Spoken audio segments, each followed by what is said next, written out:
Hello students, मैं निखिल कुमार आप सभी का स्वागत करता हूं आपके अपने यूट्यूब चैनल सीजीपीएससी ई पाठशाला में। सीजीपीएससी ई पाठशाला में आज का हमारा टॉपिक है छत्तीसगढ़ आर्थिक सर्वेक्षण 2025-26, जिसमें हम चर्चा करने वाले हैं अध्याय 13 नगरीय विकास पर। आर्थिक सर्वेक्षण के वीडियो काफी टाइम बाद अपलोड हो रहे हैं। 12 चैप्टर हमारे कंप्लीट हो चुके हैं, 5 चैप्टर और बाकी है। टोटल 17 चैप्टर है आपके। इस अगस्त मंथ के एंड होने से पहले ही आपका आर्थिक सर्वेक्षण के बचे हुए 5 चैप्टर भी कंप्लीट हो जाएंगे। हमारा छत्तीसगढ़ सामान्य अध्ययन का ऑनलाइन बैच चल रहा था, उनके क्लासेस लेने के कारण मैं वीडियो अपलोड नहीं कर पा रहा था आपका आर्थिक सर्वेक्षण का, लेकिन उनकी क्लासेस 15 अगस्त को एंड हो गई है। इसलिए अब आपके आर्थिक सर्वेक्षण को इस अगस्त मंथ के एंड होने से पहले ही मैं कंप्लीट करा दूंगा। ठीक है, देखिए सीजीपीएससी ई पाठशाला का छत्तीसगढ़ आर्थिक सर्वेक्षण 2025-26 और छत्तीसगढ़ एवं केंद्रीय बजट 2026-27 का बुक मार्केट में अवेलेबल है। जिन्हें भी यह बुक चाहिए वे इन बुक डिपो में जाकर के इस पुस्तक को ले सकते हैं। यहाँ पे बुक डिपो के नाम, शहरों के नाम, उनके कॉन्टैक्ट नंबर दिए गए हैं। साथ ही साथ आप हमारे mobile app CG books cart में भी जाकर के हमारे इस आर्थिक सर्वेक्षण एवं बजट के बुक को ऑनलाइन ऑर्डर कर घरों में फ्री होम डिलीवरी सर्विस के माध्यम से भी मंगा सकते हैं। हमारा जो आर्थिक सर्वेक्षण का वीडियो सीरीज चल रहा है उसका सारा कंटेंट आपको इस बुक में मिल जाएगा, यानी कि इस बुक से ही कंटेंट जो है मैं आपको पढ़ा रहा हूं अपने वीडियो लेक्चर में। ठीक, चलिए टॉपिक पे आते हैं, ध्यान दीजिएगा। अध्याय 13 नगरीय विकास। नगरीय निकाय भारतीय संविधान के अनुच्छेद 243 के अधीन वृहत्तर नगरीय क्षेत्र, लघुत्तम नगरीय क्षेत्र एवं संक्रमणीय क्षेत्र। संक्रमणशील क्षेत्र, संक्रमणशील क्षेत्र का मतलब यहाँ पे नगर पंचायत की बात हो रही है, के लिए क्रमशः नगर पालिका, निगम, नगर पालिका परिषद और नगर पंचायत के गठन की व्यवस्था है। इस संवैधानिक व्यवस्था के अनुरूप प्रदेश में नगरीय निकायों का गठन किया गया है। एक कॉमन जानकारी है, हमारे छत्तीसगढ़ में नगर निगम की संख्या है 14, नगर पालिका परिषद की संख्या है 56 और नगर पंचायत की संख्या है 124। इस प्रकार से कुल नगरीय निकाय यानी कि नगर निगम, नगर पालिका और नगर पंचायत को मिलाकर के नगरीय निकाय की कुल संख्या है 194। ये डाटा आपका बीच बीच में चेंज होता रहता है। ठीक, जो अगर बीच में कभी भी चेंज होगा तो उसको मैं करंट अफेयर में आपको अपडेट कराऊंगा। शहरी छत्तीसगढ़, इसमें जनगणना 2011 के आंकड़े बताए गए हैं। जनगणना 2011 के अनुसार छत्तीसगढ़ की जनसंख्या है 2,55,00,000, जिसमें से छत्तीसगढ़ की शहरी जनसंख्या है 59,37,000। ठीक है, कभी से क्वेश्चन आ जाएगा कि छत्तीसगढ़ में शहरी जनसंख्या कितनी है, तो 59,37,000 छत्तीसगढ़ की शहरी जनसंख्या है। शहरी क्षेत्र के अंतर्गत आबादी अगर परसेंटेज वाइज बात किया जाए तो 23.24% आबादी छत्तीसगढ़ की कुल जनसंख्या का 23.24% आबादी शहरों में निवास करती है। और सबसे तीव्र शहरीकरण क्षेत्र कौन सा है पूछा जाए तो वो है रायपुर भिलाई पेठी, यानी कि जो रायपुर भिलाई बेल्ट है, ये जो क्षेत्र है ये सबसे तीव्र शहरीकरण हो रहे हैं। ठीक है, सबसे तीव्र शहरीकरण क्षेत्र है रायपुर बिलासपुर पेठी। अब कुछ योजनाएं हैं जो कि शहरी क्षेत्र को ध्यान में रखते हुए लागू किए जा रहे हैं, उस पर हम चर्चा करेंगे। इस बार इस नगरीय विकास वाले टॉपिक में बहुत से नए आपको योजना पढ़ने हैं। सबसे पहले नंबर पर है आपका नालंदा परिसर योजना। जो चीजें बोर्ड पर लिखी हुई है उस पर आप फोकस करेंगे, और जो चीजें मैं आपको शॉर्ट में समझाऊंगा, पहले तो जो लिखा हुआ है वो बता देता हूँ, फिर जो शॉर्ट में बता चीजें आपको आसानी से समझ में आ जाएगी। नालंदा परिसर योजना क्या है? ये सेंट्रल लाइब्रेरी सह रीडिंग योजना है। उद्देश्य नगरीय क्षेत्रों में, हम जितनी भी योजना पढ़ेंगे वो नगरीय क्षेत्र से संबंधित है। इस चैप्टर के अंतर्गत नगरीय क्षेत्र में शिक्षा गुणवत्ता सुधारने और युवाओं को प्रतियोगी परीक्षा और शिक्षा के लिए इस योजना का मुख्य उद्देश्य है। ये जो नालंदा परिसर बनाया जाएगा एक प्रकार से लाइब्रेरी है जो कि 24/7 यानी कि दिन में 24 घंटे और सप्ताह के 7 दिन खुला रहेगा। अध्ययन सामग्री यहाँ पे यूपीएससी, सीजीपीएससी, बैंकिंग, रेलवे व अन्य प्रतियोगी परीक्षाओं के लिए नवीनतम पुस्तकें एवं पत्रिकाएं यहाँ अध्ययन के लिए उपलब्ध भी है, जिसमें free wifi, free high speed wifi, ई लाइब्रेरी, कंप्यूटर लैब की सुविधा रहेगी। ऑक्सी रीडिंग जोन, परिसर के चारों ओर हरियाली और गार्डन, जिसे ऑक्सी रीडिंग जोन कहा जा रहा है, विकसित किए जाते हैं ताकि छात्र तनाव मुक्त होकर के पढ़ सके। ठीक, विकसित बड़े शहरों में 500 सीटर और 250 सीटर लाइब्रेरियां बनाई जाएगी। रायगढ़ में 700 सीटर का सबसे बड़ा परिसर प्रस्तावित है। अभी प्रथम नालंदा कहां खोला गया है पूछा जाए तो प्रथम नालंदा परिसर खोला गया है रायपुर में। रायपुर का प्रसिद्ध नालंदा परिसर आधिकारिक तौर पर 2 जून 2018 को खोला गया था। स्वीकृत कितना है पूछा जाए तो ध्यान दीजिएगा, टोटल 33 नालंदा परिसर निर्माण स्वीकृत है।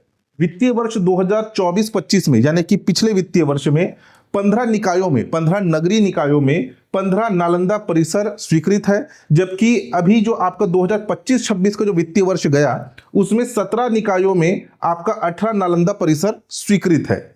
इन टोटल में से वर्तमान में 25 नालंदा परिसरों के लिए कार्यादेश जारी है और 10 परिसरों पर निर्माण कार्य प्रगति में है। अभी तक केवल रायपुर वाला ही संचालित है। सबसे बड़ा आपका रायगढ़ में खोला जाना प्रस्तावित है और ये जो स्वीकृत हुआ है उसमें से 25 को यानी कि बनाए जाने का कार्यादेश जारी हुआ है, जबकि 10 परिसर का निर्माण जो है ये प्रगति पर है, भवन निर्माण का कार्य चल रहा है। नालंदा परिसर एक प्रकार का लाइब्रेरी है, लाइब्रेरी जिसके आजू बाजू जो है ऑक्सीजोन यानी कि हरियाली बनाया जा रहा है ताकि लोग तनाव मुक्त होकर के पढ़ाई कर सके। सेंट्रल लाइब्रेरी, रायपुर में एक सेंट्रल लाइब्रेरी है, सेंट्रल लाइब्रेरी के साइड में ही आपका नालंदा परिसर खोला गया है जो कि 24/7 सप्ताह में 7 दिन 24 घंटे ओपन रहता है। ठीक, और वहां पर जो है आपका डिजिटल हाई स्पीड वाईफाई की सुविधा रहती है, ई लाइब्रेरी रहती है, कंप्यूटर लैब भी रहता है जिसमें सीजीपीएससी, यूपीएससी, अभी आपका जो छत्तीसगढ़ व्यापम का जो नाम परिवर्तित हो गया, छत्तीसगढ़ स्टाफ सिलेक्शन बोर्ड जो नाम हुआ है, तो उससे रिलेटेड जितने भी पुस्तकें और पत्रिकाएं हैं वहां पर उपलब्ध रहेगी ताकि जो आपके एस्पिरेंट है वो यहाँ पर आकर के अपनी पढ़ाई कर सके। पहला आपका नालंदा परिसर कहाँ खोला गया? वो खोला गया 2018 में रायपुर में। ठीक, उसी के तर्ज में पूरे प्रदेश भर के नगरीय निकायों में नालंदा परिसर खोला जाना प्रस्तावित है। सबसे बड़ा खोला जाना प्रस्तावित है रायगढ़ में। ठीक है, और टोटल स्वीकृत कितना है और कितने में कार्य प्रगति पर है उस पर थोड़ा ध्यान दीजिएगा। प्रश्न पूछा जाएगा कि नालंदा परिसर योजना किससे संबंधित है? नगरीय क्षेत्रों में शिक्षा गुणवत्ता सुधार और युवाओं को प्रतियोगी परीक्षाओं की तैयारी, ये मेन है, युवाओं को प्रतियोगिता परीक्षाओं की तैयारी से संबंधित है। योजनाओं से अब एग्जाम में क्वेश्चन थोड़ा सा पूछा जा रहा है। ठीक, नेक्स्ट है आपका मुख्यमंत्री नगरोत्थान योजना, काफी इंपॉर्टेंट है, ध्यान दीजिएगा। मुख्यमंत्री नगरोत्थान योजना जो कि 1 दिसंबर 2025 को इस योजना की शुरुआत हुई, यानी कि पिछले साल। डेट इंपॉर्टेंट है, डेट पे मेन फोकस कीजिए। क्या है? योजना मुख्यतः शहरों में बढ़ते अव्यवस्थित शहरीकरण तथा परिवहन से संबंधित समस्याओं को कम करने हेतु प्रारंभ की गई एक प्रमुख शहरी अवसंरचना विकास योजना है। ठीक है, शहरी क्षेत्र में जो अव्यवस्था है और जो परिवहन संबंधित समस्या है उसको कम करने के लिए प्रारंभ की गई एक योजना है मुख्यमंत्री नगरोत्थान योजना। योजना क्या है? शहरों में प्रतिष्ठित एवं आइकॉनिक प्रोजेक्ट का विकास करना। अब ये प्रतिष्ठित और आइकॉनिक विकास क्या है आगे हम देखेंगे। मुख्यमंत्री नगरोत्थान योजना जो है ये नगर निगम में लागू है, नगर पालिका परिषद और नगर पंचायत में नहीं, नगर निगम में लागू है। नगर पालिका परिषद और नगर पंचायत में मुख्यमंत्री आपका आदर्श शहरी योजना लागू किया जा रहा है। एक नया योजना लाया गया है, बजट में हम उसको पढ़ चुके हैं पहले, जाके देखिएगा। छत्तीसगढ़ बजट में इस साल नगर पालिका परिषद और नगर पंचायत के लिए मुख्यमंत्री नगरोत्थान योजना के तर्ज पर एक नई योजना शुरू की गई है। तो ये जो है आपका जो मुख्यमंत्री नगरोत्थान योजना है ये 14 नगर निगम में लागू किया गया है। छत्तीसगढ़ में 14 नगर निगम है, उनके लिए ये योजना लाया गया है। लक्ष्य क्या है? चरणबद्ध तरीके से इसे सभी नगरीय निकायों में लागू किया जाएगा। वित्तीय वर्ष 2024-25 में योजना हेतु 500 करोड़ रुपए की राशि का प्रावधान था, जबकि वर्तमान जो आपका बजट पेश किया गया 2026-27 में इसमें 450 करोड़ रुपए की राशि का प्रावधान है। ये डाटा काफी इंपॉर्टेंट है, इस पर मेन फोकस करना। इससे क्वेश्चन पूछा भी गया है पिछले साल कि मुख्यमंत्री नगरोत्थान योजना, उस समय 2024-25 का डाटा पूछा गया था। अभी का लेटेस्ट डाटा आपसे पूछेगा कि मुख्यमंत्री नगरोत्थान योजना के लिए छत्तीसगढ़ बजट 2026-27 में कुल कितने करोड़ रुपए की राशि का प्रावधान किया गया है? तो 450 करोड़ रुपए की राशि प्रावधानित है।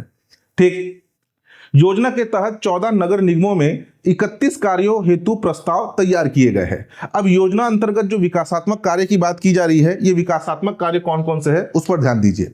जैसे मरीन ड्राइव का विस्तार करना, ऑक्सीजोन कम खेल परिसर का निर्माण करना, अंतरराज्यीय बस टर्मिनल, अत्याधुनिक बस स्टैंड, सभागार, तालाब का सौंदर्यीकरण, उद्यान विकास, जलापूर्ति सुदृढ़ करना, कॉरिडोर निर्माण करना, गौरव पथ का निर्माण करना, सड़क बाईपास बनाना और चौड़ीकरण जैसे बड़े कार्य किए जाएंगे।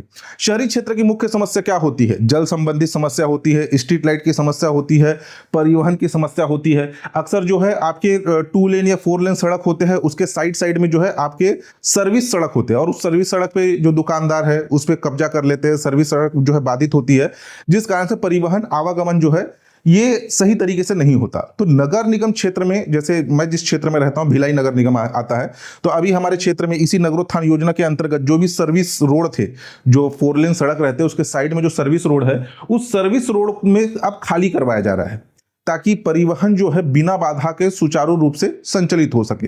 तो ऐसे कार्य किए जा रहे हैं इस मुख्यमंत्री नगरोत्थान योजना के अंतर्गत, जो कि छत्तीसगढ़ के 14 नगर निगम में चलाया जा रहा है। नगर पालिका परिषद और नगर पंचायत के लिए नई योजना है। मुख्यमंत्री आदर्श शहर समृद्धि योजना करके बजट में इस साल घोषणा किया गया है। कितनी राशि आवंटित की गई है मुख्यमंत्री नगरोत्थान योजना के लिए? 450 करोड़ रुपए की राशि। इंपॉर्टेंट है, एग्जाम में पूछा जाएगा। ठीक, नेक्स्ट है पंडित दीनदयाल उपाध्याय भूजल संवर्धन मिशन। शहरी क्षेत्र के लिए है आपके भूजल संवर्धन एक मिशन पंडित दीनदयाल उपाध्याय के नाम से। इस योजना को आपका किस तिथि को इस योजना का शुभारंभ किया गया पूछा जाए तो 20 मई 2025 को, पिछले साल मुख्यमंत्री विष्णुदेव साय जी के द्वारा इस योजना की शुरुआत की गई, जो कि शहरी क्षेत्र के लिए है। स्थान रायपुर में स्थित पंडित दीनदयाल उपाध्याय ऑडिटोरियम से इस योजना की शुरुआत की गई। उद्देश्य नाम से स्पष्ट है, शहरी क्षेत्र में सामूहिक प्रयासों से वर्षा जल संचय, जल संरक्षण, भूजल संवर्धन को प्रोत्साहित करना और जल संरक्षण के प्रति जन जागरूकता को बढ़ाना इसका मुख्य उद्देश्य है। सहभागी विभाग की बात करें तो वन विभाग, लोक निर्माण विभाग, लोक स्वास्थ्य यांत्रिकी विभाग और जन संसाधन विभाग के प्रयासों से ये योजना चलाया जाएगा। विशेष नगर निगम रायपुर में आपका 32,699 रेन वाटर हार्वेस्टिंग सिस्टम की स्थापना कर जल संरक्षण में उत्कृष्ट कार्य के लिए 18 नवंबर 2025 को, डाटा लेटेस्ट है याद रखना, राष्ट्रपति द्वारा सर्वश्रेष्ठ नगर निगम का पुरस्कार प्रदान किया गया। शहरी क्षेत्र में समस्या क्या होती है? पानी की। मुख्यतः गर्मी के मौसम में, जब कभी भी गर्मी का मौसम आता है तो जो जमीन से, जो बोरवेल के माध्यम से पानी निकाला जाता है, भूजल का जो स्तर है वो नीचे चला जाता है और पानी की काफी समस्या होती है। तो इसके लिए जो है आपका भूजल संवर्धन मिशन चलाया जा रहा है, जिसमें रेन वाटर हार्वेस्टिंग, जैसे कि बरसात का मौसम है तो घर के छतों में कुछ ऐसा सिस्टम लगाया जाएगा कि जो बरसात का पानी है वो सीधा बोरवेल के माध्यम से बोरवेल के नीचे जो भू स्तर, जो जमीन के नीचे का पानी है उसका लेवल मेंटेन कर सके, ताकि भविष्य में जब आपकी गर्मी का मौसम आए तो नीचे जो जमीन का जो पानी है वो उसका स्तर वो नीचे ना जाए। जैसे अगर हम बात करें शहरी क्षेत्रों की, तो शहरी क्षेत्रों को संज्ञा दी जाती है कंक्रीट का जंगल। ठीक है, शहरी क्षेत्रों को क्या संज्ञा दी जाती है? कंक्रीट का जंगल। कंक्रीट सख्त सीमेंट और आपका गिट्टी को मिला करके कंक्रीट। ठीक, तो जो शहरी क्षेत्र है ना, वहां पर ऐसा कोई स्थान नहीं बचा है जो कि कंक्रीट से ना ढका हो। इमारतें कंक्रीट की बनी हुई हैं, सड़कें डामर और कंक्रीट की बनी हुई है, नालियां कंक्रीट की बनी हुई है। कहीं पर भी पानी को अवशोषण करने के लिए, पानी को जमीन के भीतर जाने के लिए जगह नहीं बचा है। पूरे सड़कों से बहते हुए, नालियों से बहते हुए पानी जाकर के आपका किसी नाले में चला जाएगा या तो किसी नदी में जाकर के मिल जाएगा। भूमि के अंदर जाने के लिए कहीं पर भी नहीं बचा है आपका जगह। तो इसके लिए रेन वाटर हार्वेस्टिंग के साथ साथ कुछ अन्य आपके प्रयास भी किए जा रहे हैं, ताकि शहरी क्षेत्र में, हम शहरी योजना पढ़ रहे हैं, शहरी क्षेत्र में जो आपकी जल स्तर है, भूमि का जल स्तर गर्मी के समय वो नीचे ना जाए और पानी की समस्या ना हो, ये मुख्य उद्देश्य है। ठीक, नेक्स्ट देखिए, नेक्स्ट है आपका dynamic ground water resources of India 2025। एक रिपोर्ट आया, हिंदी में इसका नाम है भूजल सर्वेक्षण रिपोर्ट 2025। जारीकर्ता और जारी कब हुआ और जारीकर्ता कौन है? 30 दिसंबर 2025 को केंद्रीय भूजल बोर्ड जल शक्ति मंत्रालय के द्वारा जारी किया गया। वर्ष 2025 में भूजल दोहन का स्तर 48.18% रहा। हमारा छत्तीसगढ़ भूजल दोहन के मामले में देश में 17वें स्थान पर है। ठीक है, भूजल दोहन के माध्यम में हमारा छत्तीसगढ़ देश में 17वें स्थान पर है और 2025 में भूजल का जो दोहन है वो 48.18% रहा। ठीक, इससे भी क्वेश्चन पूछे गए हैं पहले भी एग्जाम में। हमारे छत्तीसगढ़ में कुल 146 विकास खंड है, यानी कि ब्लॉक्स, जिसमें से 26 विकास खंड असुरक्षित है। ठीक, 26 विकासखंड क्या है, ये असुरक्षित है, यानी कि क्रिटिकल और सेमी क्रिटिकल श्रेणी के अंतर्गत आते हैं। 146 विकासखंडों में अगर हम संकटकालीन विकासखंडों की बात करें, जहां पर भूजल का जो स्तर है वो काफी खराब है, क्रिटिकल श्रेणी के अंतर्गत 5 विकासखंड आते हैं। कम से कम 5 विकासखंड के नाम याद रखना। कौन कौन सा? बालोद का गुरूर, बेमेतरा का नवागढ़, बेमेतरा का बेरला। यहां पे अगर आप ध्यान देंगे तो बेमेतरा का पूरा स्तर ही खराब है, और रायपुर का धरसींवा। बेमेतरा जो है ये वृष्टि छाया प्रदेश के अंतर्गत भी आता है, इस कॉन्सेप्ट के साथ याद रख लेना। बेमेतरा का नवागढ़, बेमेतरा और बेरला, बालोद का गुरूर और रायपुर का धरसींवा, ये क्रिटिकल श्रेणी यानी कि संकटकालीन श्रेणी के अंतर्गत है। जबकि अर्ध संकटकालीन सेमी क्रिटिकल के अंतर्गत 21 विकासखंड आते हैं। इन दोनों को ही मिलाकर के कहा जा रहा है कि 26 विकासखंड असुरक्षित है, जबकि बाकी 120 विकासखंड ये सुरक्षित श्रेणी के अंतर्गत आते हैं। ठीक, नेक्स्ट देखिए, नेक्स्ट है आपका प्रधानमंत्री ई बस सेवा। प्रधानमंत्री ई बस सेवा जिसकी शुरुआत 16 अगस्त 2023 को किया गया। इस प्रधानमंत्री ई बस सेवा के अंतर्गत टोटल 240 ई बस का मतलब इलेक्ट्रिक बस स्वीकृत है हमारे छत्तीसगढ़ में। ठीक है, छत्तीसगढ़ में टोटल आपके 240 ई बस यानी कि इलेक्ट्रिक बस स्वीकृत है। इलेक्ट्रिक बस, अभी ईवी का समय चल रहा है, ठीक है, इलेक्ट्रॉनिक व्हीकल जो कि बैटरी के माध्यम से चलाए जा रहे हैं, तो उन बसों की बात हो रही है। हमारे छत्तीसगढ़ में 240 बसें स्वीकृत है। मॉडल सार्वजनिक निजी भागीदारी, PPP मॉडल पर आधारित पब्लिक प्राइवेट पार्टनरशिप पर ये जो है योजना आधारित है, केंद्रीय योजना है। ठीक है, ये योजना क्या है? प्रधानमंत्री योजना के आगे क्या लिखा है? प्रधानमंत्री, यानी कि केंद्रीय योजना है ये। उस केंद्रीय योजना के अंतर्गत हमारे छत्तीसगढ़ में 240 बसें स्वीकृत है। अगर संचालन की बात करें तो प्रारंभिक स्तर पर रायपुर में 100 बसें, बिलासपुर में 50 और दुर्ग भिलाई दोनों में संयुक्त रूप से 50 और कोरबा में 40 बसें, टोटल 240 बसें संचालित की जाएगी। परिवहन की बात करें तो बस डिपो, सिविल इंफ्रास्ट्रक्चर, जिसमें 240 बसें, इनके संचालन के लिए इनके पीछे जो व्यय होगा, इसमें केंद्र और राज्य के अंश की बात करें तो केंद्रीय योजना है तो उसका सर्वाधिक भागीदारी होगा, 60% की भागीदारी परिव्यय होगा आपकी केंद्र सरकार की तरफ से, जबकि 40% भागीदारी छत्तीसगढ़ सरकार आपका वहन करेगी। उद्देश्य, छत्तीसगढ़ में के शहरों में कम कार्बन उत्सर्जन से वायु गुणवत्ता में सुधार तथा पर्यावरणीय संरक्षण के साथ साथ कम ऊर्जा खपत और बेहतर ईंधन की दक्षता उपलब्ध कराना इसका मुख्य उद्देश्य है। अब देखिए, इसमें जो है ये एक केंद्रीय योजना है जिसमें अलग अलग स्टैंडर्ड बस डिसाइड किए गए हैं। स्टैंडर्ड बस जिसकी लंबाई 12 मीटर, मीडियम बस जिसकी लंबाई 9 मीटर, मिनी बस जिसकी लंबाई जो है आपके 7 मीटर के आसपास होगी। छत्तीसगढ़ में 4 शहरों में संचालित किए जा रहे हैं। रायपुर, जिसमें अगर आप देखेंगे ना, देखिए हमारे जैसे रायपुर में मीडियम बस टोटल 100, ठीक, बिलासपुर में 35 जो है मीडियम बस और 15 जो है मिनी बस संचालित होंगे। दुर्ग भिलाई में 50 मीडियम बस, कोरबा में 20 मीडियम और 20 मिनी बस। तो टोटल अगर देखा जाए तो 240 में से 205 मीडियम श्रेणी के बस है और आपके 35 मिनी बस है। टोटल 240 बस स्वीकृत है हमारे छत्तीसगढ़ में संचालन के लिए। नेक्स्ट है प्रधानमंत्री स्वनिधि योजना। अब ये स्वनिधि योजना क्या है, इसको थोड़ा ध्यान दीजिएगा, इसके फुल फॉर्म से ही एग्जाम में प्रश्न पूछा जाता है। प्रधानमंत्री स्वनिधि योजना, इसका फुल फॉर्म PM यानी कि प्रधानमंत्री स्वनिधि स्ट्रीट वेंडर आत्मनिर्भर निधि योजना, ये इसका फुल फॉर्म है। 1 जून 2020 को ये योजना प्रारंभ किया गया। केंद्रीय क्षेत्र की माइक्रो क्रेडिट योजना है। माइक्रो क्रेडिट योजना इसका मतलब क्या है? एक ऋण योजना है। किस प्रकार का ऋण, इसको भी समझना। शहर या अर्ध शहरी, ये स्वनिधि योजना क्या है? ये स्वनिधि योजना शहरों के लिए प्रारंभ की गई योजना है। शहरी विकास पढ़ रहे हैं हम, ठीक। स्ट्रीट वेंडर आत्मनिर्भर योजना, ठीक, शहरी या अर्ध शहरी क्षेत्रों में रेहड़ी पटरी वाले, ठीक, स्ट्रीट वेंडर्स को अपना व्यवसाय फिर से शुरू करने और उसे बढ़ाने के लिए बिना किसी गारंटी के ऋण प्रदान करना। जब कभी भी आप बैंकों में लोन के लिए अप्लाई करेंगे तो आपको कुछ ना कुछ बतौर गारंटी दिखाना पड़ता है कि आपके पास अगर कोई मकान है, कोई दुकान है जो रजिस्टर्ड प्रॉपर्टी है, उसको बतौर जो है गारंटी लोन अप्लाई करने के समय बतौर गारंटी जमा करना होता है। लेकिन ये जो योजना है ये बिना किसी गारंटी के ऋण प्रदान करता है। शहरी और अर्ध शहरी क्षेत्रों के रेहड़ी पटरी वाले स्ट्रीट वेंडरों को 31 मार्च 2030 तक इसकी अवधि बढ़ाई गई है। अगस्त 2025 में इसका पुनर्गठन के बाद अवधि बढ़ाया गया। ये योजना मुख्य रूप से कोरोना काल में शुरू हुआ था।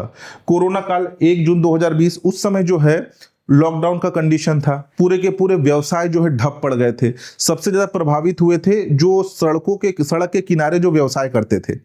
लॉकडाउन के कंडीशन में उनका पूरा व्यापार चौपट हो गया था, तो वो अपना व्यापार, स्ट्रीट वेंडर्स अपना व्यापार फिर से शुरू कर सके, इसके लिए योजना शुरू किया गया था। काफी अच्छी योजना थी, इसलिए इसे पुनः कंटिन्यू किया जा रहा है। पुनर्गठन करके बार बार इसकी अवधि बढ़ाई जा रही है। अभी इसकी अवधि बढ़ा करके 31 मार्च 2030 तक इसकी अवधि बढ़ा दी गई है। गारंटी कवर, सूक्ष्म एवं लघु क्रेडिट गारंटी फंड ट्रस्ट द्वारा ग्रेडेड गारंटी सुरक्षा, इसमें गारंटी कवर प्रदान किया जा रहा है। ऋण की राशि अगर बात किया जाए तो प्रथम ऋण राशि 15,000 रुपए, द्वितीय ऋण राशि 25,000 रुपए, तृतीय ऋण राशि 50,000 रुपए तक प्रदान किया जाता है। यानी कि पहला ऋण राशि प्रदान किया गया तो उससे अगर आप पूरा का पूरा चुका देते हैं, ऋण अपना लोन पूरा पेड कर देते हैं, तो उसके बाद द्वितीय ऋण राशि के लिए अप्लाई कर सकते हैं। इसको पेड कर देंगे तो तृतीय ऋण राशि के लिए आप एलिजिबल हो जाएंगे। इसमें प्रति वर्ष 7% की दर से ब्याज अनुदान प्रत्येक 3 माह में प्रदाय होगा।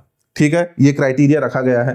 प्रगति, प्रदेश में 93,432 पथ विक्रेता यानी कि स्ट्रीट वेंडर को बैंकों के माध्यम से 198.56 करोड़ रुपए का ऋण दिया गया है। विशेष, इस योजना की शुरुआत मुख्य रूप से कोविड-19 महामारी के कारण आर्थिक रूप से प्रभावित स्ट्रीट वेंडरों को राहत देने और उन्हें पुनः व्यवसाय शुरू करने के लिए सस्ती कार्यशील पूंजी ऋण उपलब्ध कराने के उद्देश्य से किया गया था, जो मैंने आपको पहले बताया। नेक्स्ट है मोर संगवारी सेवा। मोर संगवारी सेवा, ये योजना का उद्घाटन किया गया 29 जुलाई 2024 को उप मुख्यमंत्री अरुण साव जी के द्वारा। इसका उद्घाटन किया गया मोर संगवारी, देखिए इसका उद्घाटन किया गया मोर संगवारी ऐप का नगर पालिका लोरमी से। अगर वास्तव में बात किया जाए ये योजना क्या है, ये पिछली सरकार, जब कांग्रेस की सरकार थी, पूर्व जो मुख्यमंत्री थे भूपेश बघेल जी, उनकी जब सरकार थी तब उनके द्वारा चलाया गया योजना था मुख्यमंत्री मितान योजना, जिसकी शुरुआत 1 मई 2022 को हुई थी। और इस योजना का एक प्रकार से रीब्रांडिंग किया गया है, नए आपके टैग के साथ कुछ थोड़े बहुत इसमें मॉडिफिकेशन करके रीलॉन्च किया गया है। क्या होता है ना कि जब कभी भी सत्ता परिवर्तन होता है, सरकारें बदलती है, राजनीतिक दल, पुरानी राजनीतिक दल के जगह पे कोई नई राजनीतिक दल आती है, तो वो पिछली सरकार के द्वारा चलाई जा रही योजनाओं को पूर्णतः बंद कर देती है। लेकिन बहुत से ऐसी योजनाएं जो प्रदेश में एकदम नई क्रांति लेकर के आते हैं, एकदम क्रांति स्तर की जो है, ये मतलब काफी अच्छे तरीके से ये योजना जो है अपना पकड़ बना करके रखते हैं। ऐसी योजना जो कि काफी परिवर्तन लेकर के आते हैं, तो उन योजनाओं को नई सरकार बंद नहीं करती, उसकी रीब्रांडिंग करती है। जैसे ये जो आपका मुख्यमंत्री मितान योजना जो 1 मई 2022 को पिछली सरकार के द्वारा लाया गया था, ये एक महत्वपूर्ण योजना थी। काफी अच्छा रिस्पांस देखने के लिए मिला आम जनता के बीच में इस योजना का। इसलिए इस योजना को पूर्णतः समाप्त ना करके नई सरकार ने क्या किया, इसकी रीब्रांडिंग करके नाम चेंज करके उसी योजना को चलाया। देखिए क्या थी ये योजना, इसमें एक टोल फ्री नंबर है 14545, जो मुख्यमंत्री मितान योजना का नंबर था, वही नंबर को कंटिन्यू किया गया, जिसमें सुबह 8 बजे से रात के 8 बजे तक आप जो है इसमें कॉल करके सेवा का लाभ ले सकते हैं। अब ये किस प्रकार की सेवा है, इसमें 27 प्रकार की शासकीय सेवाओं की घर पहुंच सुविधा प्रदान की जाती है। घर पहुंच सुविधा का मतलब, जैसे अगर आपको मान लीजिए जन्म प्रमाण पत्र बनाना है, मृत्यु प्रमाण पत्र बनाना है, दुकानों का लाइसेंस बनवाना है, गुमास्ता लाइसेंस बनवाना है, विवाह सर्टिफिकेट बनवाना है, बच्चों का आधार कार्ड बनाना है, अपना आधार कार्ड बनाना है, पैन कार्ड बनाना है, ये सारी सुविधाओं के लिए जो है आपको सरकारी दफ्तरों के चक्कर लगाने पड़ते हैं। वहां पे जाकर के लाइन लगाना पड़ता है, कभी बाबू आया, कभी बाबू नहीं आया, कोई अधिकारी उपस्थित है, अनुपस्थित है। तो बार बार ऑफिसों के चक्कर लगाने के बजाय आप इस नंबर पे कॉल करके इन सेवाओं को घर बैठे आप जो है सुविधा का लाभ ले सकते हैं। जैसे पहले क्या होता था, जो पहले की सरकार ने जो मुख्यमंत्री मितान योजना लागू किया था, सेम कॉन्सेप्ट पे है। इसमें जो आपके कार्य करने वाले जो कर्मचारी थे उन्हें मितान कहा जाता था। कॉल करके, जैसे आपको जन्म प्रमाण पत्र बनाना है, कॉल करके आप बोलेंगे कि मुझे जन्म प्रमाण पत्र बनाना है, मेरा एड्रेस ये है, तो वहां से एक मितान, एक कर्मचारी आपके घर आता था। आपको बताया जाता था कि आपको ये डॉक्यूमेंट रेडी करके रखना है। वो आता, आपके घर से डॉक्यूमेंट कलेक्ट करता, एक मिनिमम राशि है 50 रुपए, वो लेता और चले जाता था। जैसे मैंने भी अपने बच्चों का आधार कार्ड कुछ इसी प्रकार से बनाया था जब आपका मुख्यमंत्री मितान योजना चल रहा था। अभी तो मैंने फिलहाल रिसेंट में कोई इस योजना का लाभ नहीं लिया, लेकिन काफी अच्छी योजना है। आपको बार बार सरकारी दफ्तरों का चक्कर नहीं लगाना पड़ता। मेरे हिसाब से इसका भी अब जो है स्थान ले लेगा सेवा सेतु ऐप। एक नया ऐप लॉन्च हुआ है, करंट अफेयर में आपको मैंने पढ़ाया है, उसको जाके देखिएगा, वो भी सेम कॉन्सेप्ट पर है। लेकिन ये भी अभी चल ही रहा है, शहरी क्षेत्रों के लिए है। 27 प्रकार की शासकीय सेवाओं के घर पहुंच सुविधा नगरीय प्रशासन एवं विकास विभाग के द्वारा संचालित है। 14 नगर निगमों में, ठीक है, प्रदेश के 14 नगर निगम, समस्त नगर पालिकाओं में जितनी भी नगर पालिका है, और केवल 2 नगर पंचायत, कौन कौन से, अंबागढ़ चौकी और गोरिल्ला में ये संचालित है। देखिए, पूरे के पूरे नगरीय निकाय में नहीं है, पूरे के पूरे आपके नगर निगम में है, नगर पालिका में है, और नगर पंचायत में केवल 2, अंबागढ़ चौकी और गोरिल्ला। विस्तार, समस्त 196 नगरीय निकायों में नवीन निविदा के माध्यम से योजना का विस्तार किया जाना प्रस्तावित है। प्रगति, 1 मई 2022, यानी कि जो आपकी योजना शुरू हुई थी मुख्यमंत्री मितान योजना के नाम से, रीब्रांडिंग करके मोर संगवारी सेवा जो नाम रखा गया, 1 मई 2022 से 24 नवंबर 2025 तक 6.90 लाख एवं जनवरी 2024 से 24 जनवरी 2025 तक 5 लाख से अधिक सेवाएं नागरिकों के घर तक पहुंचाई गई है। मोर संगवारी, हमने बनाया है, हम ही सवारेंगे, ब्रांडिंग है। ठीक, नेक्स्ट देखिए, मिशन अमृत। अभी तक तो क्वेश्चन आया नहीं, बहुत पहले क्वेश्चन आया था इसके फुल फॉर्म से। मिशन अमृत क्या है? अटल, देखिए अमृत का फुल फॉर्म अटल नवीनीकरण एवं शहरी परिवर्तन मिशन, 20 जून 2015 को काफी पहले शुरू की गई योजना है, जिसमें 1 लाख से अधिक आबादी वाले 500 से अधिक शहरों को इस योजना के अंतर्गत शामिल किया गया। हमारे प्रदेश के 9 नगरीय निकायों को इस योजना के अंतर्गत क्रमशः रायपुर, बिलासपुर, दुर्ग, भिलाई, राजनांदगांव, अंबिकापुर, जगदलपुर, रायगढ़ और कोरबा को इसमें शामिल किया गया है। इस योजना के अंतर्गत जो है इन शहरों में जल प्रदाय, सीवरेज, सेफ्टी मैनेजमेंट, उद्यान एवं हरित स्थल इसके प्रमुख घटक है। कौन कौन से नगरीय निकाय शामिल है, एक नजर में थोड़ा याद कर लेना।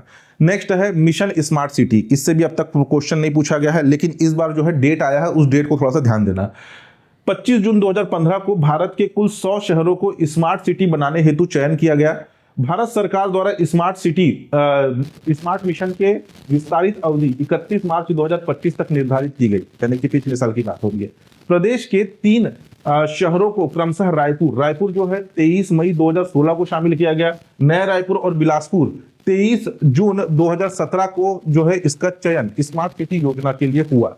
डेट इंपॉर्टेंट, डेट याद रखना, रायपुर कब शामिल हुआ और नया रायपुर और बिलासपुर कब शामिल हुआ, और स्मार्ट सिटी मिशन के अंतर्गत हमारे छत्तीसगढ़ के 3 शहर शामिल है, इसको याद रखना। नेक्स्ट है प्रधानमंत्री स्वावलंबन योजना। इसका उद्देश्य नगरीय निकाय के बेरोजगार युवक तथा युवतियों को स्वरोजगार उपलब्ध कराने हेतु दुकान, चबूतरा उपलब्ध कराने की योजना है। बड़ी दुकान के लिए 1,18,000 रुपए, 1.18 लाख, छोटी दुकानों के लिए 98,000 रुपए की लागत से तथा 65,000 रुपए की लागत से चबूतरा निर्माण करके दिया जाएगा। अगर कोई बेरोजगार है शहरी क्षेत्र में, वो अपना कोई बड़ा दुकान खोलना चाहता है, तो उसके लिए 1,18,000 रुपए की राशि, छोटा दुकान के लिए 98,000 रुपए की राशि, और जैसे आपके शहरी क्षेत्रों में भी कोई बाजार लगते हैं तो वहां पे चबूतरा बना करके देने के लिए 6,500 रुपए की राशि प्रदान की जाती है। अनुदान, नगरीय निकायों में 50% ऋण तथा 50% अनुदान का प्रावधान है, यानी कि 50% की राशि ऋण के रूप में और 50% अनुदान के रूप में प्रदान की जाएगी। अनुदान क्या होता है, ऋण क्या होता है, पहले हम डिस्कस कर चुके हैं। प्रधानमंत्री आवास योजना शहरी काफी इंपॉर्टेंट है, इससे क्वेश्चन पूछा गया है पिछले 2025 के।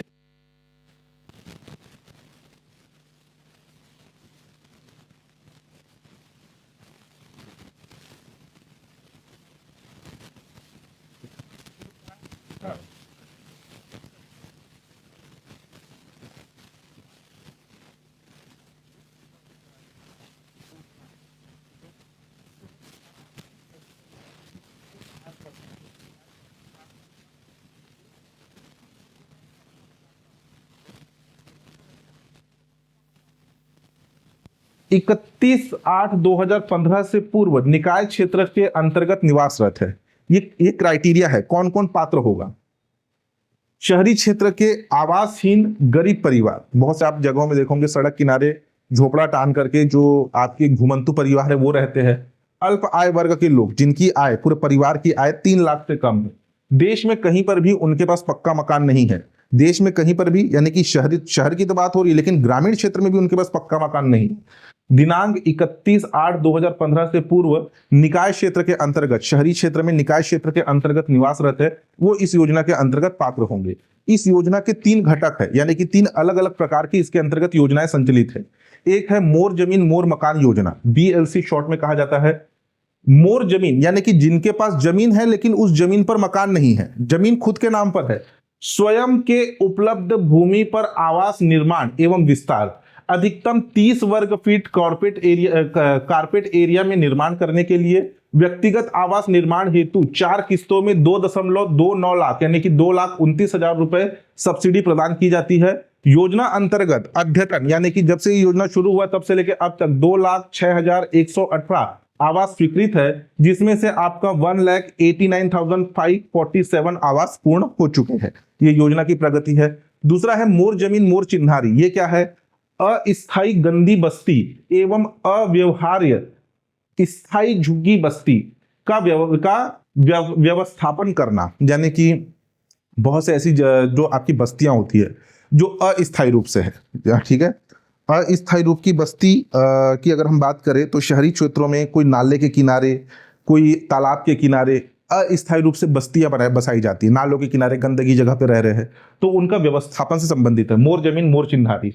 शहर शासन द्वारा बहुमंजिला इमारत में मूलभूत सुविधाओं के साथ 30 वर्ग मीटर क्षेत्रफल में फ्लैट निर्माण करना। जैसे कि आप देखे होंगे एक जमीन के ऊपर आपकी एक बहुमंजिला इमारत बनाया जाएगा जिसमें आपके 10 फ्लोर 15 फ्लोर रहेंगे। उस 15 फ्लोर में अलग अलग कमरे बने होंगे। तो झुग्गी झोपड़ियों से हटा करके उन्हें फ्लैट्स में, अब फ्लैट्स का मतलब ऐसे नहीं कि एकदम हाई क्लास, इसमें क्राइटेरिया रखा गया 30 वर्ग मीटर क्षेत्रफल पे फ्लैट निर्माण करके उनका वहां पर व्यवस्थापन करने की योजना है मोर जमीन मोर चिन्हारी के नाम से। शासन द्वारा कुल राशि 4 लाख रुपए अनुदान के रूप में प्रदान किया जाता है। हितग्राहियों को रुचि के अनुसार, यहाँ रांची लिखा गया ना, रुचि के अनुसार 75,000 में आवास उपलब्ध कराया जाएगा। योजना अंतर्गत अद्यतन 38,143 आवास स्वीकृत है, जिसमें से 26,769 आवास पूर्ण हो चुके हैं। नेक्स्ट है मोर जमीन मोर आस। स्लम में निवासरत पात्र हितग्राहियों को व्यवस्थापना के उपरांत शेष आवास को स्लम और गैर स्लम में किराए से निवासरत पात्र परिवारों को आवंटित किया जाना प्रावधानित है। देखिए, जैसे मोर जमीन मोर चिन्हारी क्या है, जो झुग्गी बस्तियां हैं, ठीक है, जो गंदगी क्षेत्र में जो रहने वाली जो बस्तियां हैं उनको तो फ्लैट में रखा जा रहा है, लेकिन स्लम में निवासरत पात्र हितग्राहियों की व्यवस्थापना के पश्चात इनको उन फ्लैट में स्थापित कर दिए। फिर भी उस फ्लैट में अगर कुछ मकान खाली है तो देखिए, आवासों को स्लम एवं गैर स्लम में किराए से निवासरत पात्र परिवारों को आवंटित किया जाएगा। जो कि उस स्लम एरिया में किराए से रह रहे थे उन्हें भी यहां पर फ्लैट दिया जाएगा। पहले जो जिनके पास खुद की जो झोपड़ियां थी उन्हें दिया जाएगा, फिर बाद में किराए से रहने वाले लोगों को दिया जाएगा। योजना अंतर्गत अद्यतन 18,289, ठीक है, देख लेना, आवास में 12,232 हितग्राहियों को आवास आवंटित है। नेक्स्ट है मुख्यमंत्री पालिका बाजार योजना। नाम से स्पष्ट है, बाजार शहर वासियों को एक ही छत के नीचे उनकी रोजाना की सभी जरूरतों का सामान मुहैया कराने इस योजना के तहत कॉमर्शियल कॉम्प्लेक्स का विकास एवं निर्माण किया जा रहा है। यानी कि एक बहुत बड़ा बिल्डिंग बनाया जाएगा जिसके अंतर्गत शेड युक्त बिल्डिंग, जिसके अंतर्गत अलग अलग दुकानें लगेगी। शहरी निकायों में आर्थिक स्थिति सुदृढ़ीकरण हेतु तथा एक स्थान पर नागरिकों की आवश्यकता की पूर्ति तथा रोजगार के संसाधनों में वृद्धि करना। एक पालिका बाजार बनाया जाएगा। उस पालिका बाजार में अलग अलग प्रकार की दुकानें होंगी। एक बहुत बड़ा शेड वाला एरिया होगा जिसमें अलग अलग शटर की दुकानें होंगी। कोई वहां पे किराना का दुकान होगा, कोई फोटोकॉपी का दुकान होगा, मतलब हर जरूरत की चीजें। इसमें क्या है, दो काम होंगे। एक ही छत के नीचे बहुत सारे व्यवसाय, बहुत सारे लोगों को रोजगार मिलेगा, और एक ही छत के नीचे उस शहर में रहने वाले लोगों को सारी सुविधाएं, जो रोजमर्रा की जिंदगी की जो चीजें हैं वो एक ही छत के नीचे उपलब्ध होगी। योजना के तहत नगर पालिका निगम में 30%, नगर पालिका परिषद एवं नगर पंचायत को 40% अनुदान दिया जाएगा पालिका बाजार निर्माण के लिए। हमारे क्षेत्र में भी है पालिका बाजार, वहां पे फोटोकॉपी दुकान भी है, वहां पर कपड़े का दुकान भी है, वहां पर आपका सिलाई का यानी कि टेलर का दुकान भी है, किराना दुकान भी है, बहुत से अलग अलग प्रकार की दुकानें वहां पर खोले गए हैं पालिका बाजार के नाम से। नेक्स्ट है स्वच्छता सर्वेक्षण पुरस्कार 2024-25। इससे क्वेश्चन पूछे जा रहे हैं और क्वेश्चन पूछे भी जाएंगे जब तक अगले साल जनवरी फरवरी के महीने में कोई नया आपका स्वच्छता सर्वेक्षण के आंकड़े नहीं आ जाते। स्वच्छता सर्वेक्षण का 9वां संस्करण का नाम याद रखना, 9वां संस्करण जारी किया गया आवासन एवं शहरी कार्य मंत्रालय के द्वारा 17 जुलाई 2025 को, यानी कि जुलाई के आसपास ही नया डाटा आएगा, तब तक आपको यही पढ़ना है। विज्ञान भवन नई दिल्ली में पुरस्कार की जो तिथि है, पुरस्कार प्रदान किया गया। सम्मान वितरण राष्ट्रपति द्रौपदी मुर्मू जी के द्वारा जो है प्रदान किया गया। इसका मूल मंत्र था reduce, reuse and recycle, 3R का जो है मूल मंत्र दिया गया। कुल भागीदारी आपका 4589 शहरी निकाय ULB, 58 आपके कैंटोनमेंट बोर्ड एवं 88 गंगा टाउन का मूल्यांकन किया गया। सर्वेक्षण में प्रदेश के 169 नगरीय निकाय शामिल किए गए। अगर हम बात करें अलग अलग कैटेगरी वाइज, देखिए पहली बार जो है जो स्वच्छता आपका सर्वेक्षण पुरस्कार वितरित किया गया, उसमें एक नया कैटेगरी बनाया गया, सुपर स्वच्छ लीग। ये सुपर स्वच्छ लीग में जैसे 10 लाख से अधिक आबादी वाले शहरों में पहले नंबर पर इंदौर, दूसरे में सूरत, तीसरे नंबर पर नवी मुंबई। 3 से 10 लाख वाले आबादी वाले शहरों में अगर देखा जाए तो सुपर स्वच्छ लीग में पहले नंबर पर नोएडा, दूसरे नंबर पर चंडीगढ़, तीसरे नंबर पर मैसूर। 50,000 से 3 लाख की आबादी में आपका दिल्ली और सेकंड नंबर पर तिरुपति, थर्ड नंबर पर हमारा अंबिकापुर। अब यहाँ पे ध्यान देना, हमारे छत्तीसगढ़ का सबसे स्वच्छतम शहर है आपका अंबिकापुर नगर निगम। अंबिकापुर जो है ये 5 लाख से 3 लाख की आबादी में तीसरे नंबर पर आया है आपके सुपर स्वच्छ लीग में। उसके बाद 20,000 से 50,000 की आबादी में वीटा, सासवंड और आपके देवलाली, प्रवरा। फिर आपके 20,000 से कम आबादी पर पंचगनी, पाटन, हमारे छत्तीसगढ़ के दुर्ग का पाटन और पनहाला, ये जो है आपके सुपर स्वच्छ लीग में है। तो इसमें जो है एक अंबिकापुर और दूसरा पाटन शामिल है। दूसरा है स्वच्छ शहर श्रेणी में, स्वच्छ शहर श्रेणी में इसमें 10 लाख से अधिक आबादी में Ahmedabad first, Bhopal second, Lucknow third. 3 से 10 लाख की आबादी में मीरा भजंदर फर्स्ट, बिलासपुर सेकंड। ठीक है, स्वच्छ शहर श्रेणी। एक था आपका सुपर स्वच्छ लीग था, ये स्वच्छ शहर श्रेणी है। इसमें बिलासपुर जो है सेकंड नंबर पर आया है, थर्ड जमशेदपुर। 50 से 3 लाख की आबादी में देवास, कराड़, करनाल। 20 से 50 लाख की आबादी पे पणजी, आस्का और कुम्हारी, हमारे दुर्ग का कुम्हारी। 20,000 से कम की आबादी में बिल्हा, बिलासपुर का बिल्हा, चिकटी और आपका शाहगंज। तो अगर आप देखेंगे तो इसमें 3 शहर सुपर स्वच्छ श्रेणी में 3 शहर शामिल है, बिलासपुर, कुम्हारी और बिल्हा। इसके अलावा विशेष पुरस्कारों की बात करें, छत्तीसगढ़ में छत्तीसगढ़ के कुल 7 नगरीय निकायों को स्वच्छ सर्वेक्षण 2024 में सम्मानित किया गया। विश्रामपुर सुपर स्वच्छ लीग श्रेणी में 20,000 से कम आबादी वाले शहरों में चौथे स्थान पर है। इसमें देखिए 20,000 से कम आबादी वाले शहरों में पाटन सेकंड है और 4th नंबर पर है कौन सा, आपका विश्रामपुर। ठीक, विश्रामपुर जो है चौथे स्थान पर है। तथा रायपुर स्वच्छ शहर श्रेणी में 10 लाख से अधिक आबादी वाले शहरों में चौथे स्थान पर है। 10 लाख से अधिक आबादी वाले शहरों में लखनऊ के बाद चौथे स्थान पर है। रायपुर को प्रॉमिसिंग स्वच्छ शहर का पुरस्कार मिला। रायपुर नगर निगम को स्वच्छता के क्षेत्र में राज्य स्तर पर श्रेष्ठ कार्य के लिए केंद्रीय आवास एवं शहरी कार्य मंत्रालय द्वारा मिनिस्ट्रियल अवार्ड, मंत्रालय पुरस्कार प्रदान किया गया। इसके अलावा अगर अन्य क्षेत्र की बात करें, प्रयागराज यूपी का सर्वश्रेष्ठ गंगा शहर पुरस्कार, सिकंदराबाद छावनी को सर्वश्रेष्ठ छावनी बोर्ड का पुरस्कार मिला। सफाई मित्र सुरक्षित शहर में ग्रेटर विशाखापट्टनम और जबलपुर और गोरखपुर को पुरस्कार मिला। महाकुंभ 2025 के आयोजन के लिए श्रेष्ठ शहरी अपशिष्ट प्रबंधन के लिए विशेष पुरस्कार प्रदान किया गया।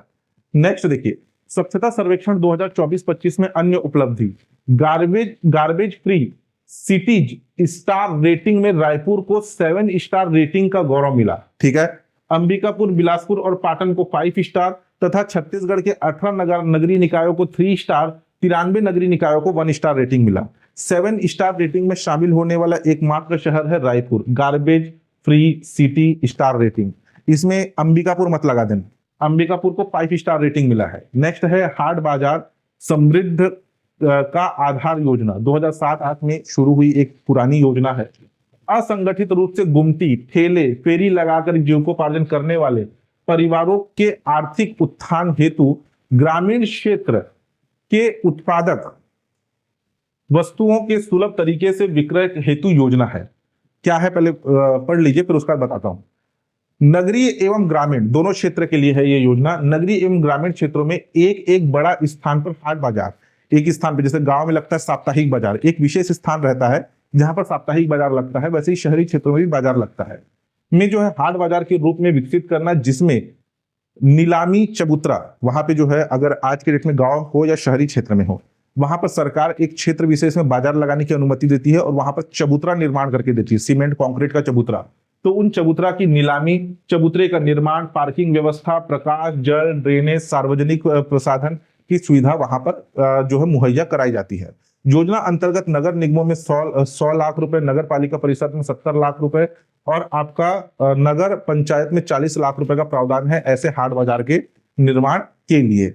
नेक्स्ट है दीनदयाल अंत्योदय योजना, राष्ट्रीय शहरी आजीविका मिशन। अब ये क्या है इसको देखिए, ये शायद आपका लास्ट है। हाँ, उद्देश्य जिला मुख्यालयों में, यहां पर बात हो रही है जिला मुख्यालय और शहरी क्षेत्र के गरीबों को आजीविका उपलब्ध कराने के लिए प्रारंभ की गई योजना, जो कि छत्तीसगढ़ के सभी नगरीय निकाय में, नगर निगम, नगर पालिका परिषद और नगर पंचायत सभी में लागू है। इसमें पथ विक्रेता, बेघर व्यक्ति और स्व सहायता समूह इसके अंतर्गत पात्र है।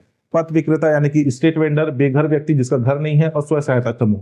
इसमें केंद्र और राज्य की भागीदारी 60:40 यानी कि 60% केंद्र और 40% राज्य की भागीदारी है। इस योजना के अंतर्गत अगर लाभ का आरक्षण की बात किया जाए तो महिलाओं को 30% आरक्षण, अल्पसंख्यकों को 15%, विकलांगों को 3% और ST/SC को, शहर में निवास करने वाले ST/SC को प्रतिशत के आधार पर दिया जाता है। इसमें ब्याज अनुदान और सब्सिडी 6% का प्रावधान है।